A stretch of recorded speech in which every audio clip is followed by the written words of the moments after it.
हिते खे आगाह क्यों पहिरियों सिंधी मेजर जनरल जावेद दोस्त चांडियो हैदराबाद में पंहिंजे स्कूल पहुतो आहे।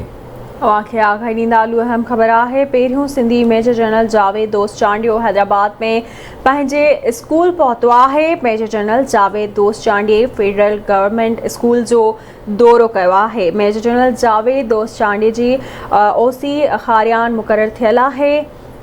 मेजर जनरल जावेद दोस्त चांडिये स्कूल जे उस्तादनि खे तोहफ़ा ऐं 5 लख रुपयनि जो चेक ॾिनो आहे।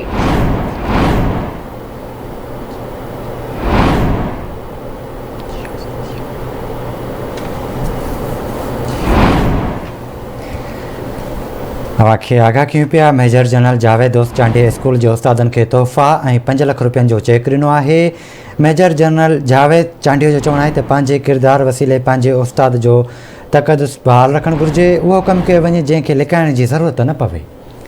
तफ़सील वठंदासीं हैदराबाद मां सीनियर रिपोर्टर इरफान बुगियो खां। इरफान आगाह कजो।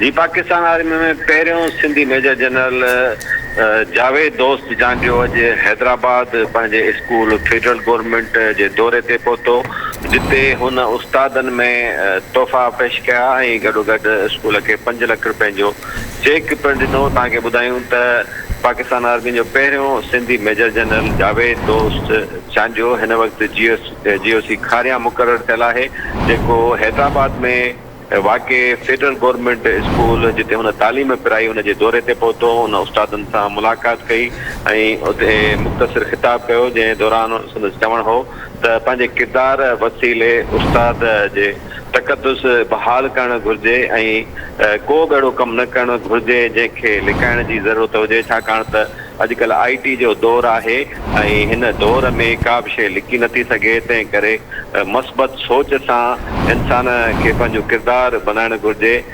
मेजर जनरल जावेद दोस्त चांडियो जेको हिन वक़्तु GOC खारियां मुक़ररु थियल आहे, अॼु पंहिंजे स्कूल फेडरल गवर्नमेंट हैदराबाद जे दौरे ते पहुतो, जिते हुन उस्तादनि सां ऐं शागिर्दनि खे तोहफ़ा पेश कया। जी, महिरबानी मां जी अपडेट करण लाइ।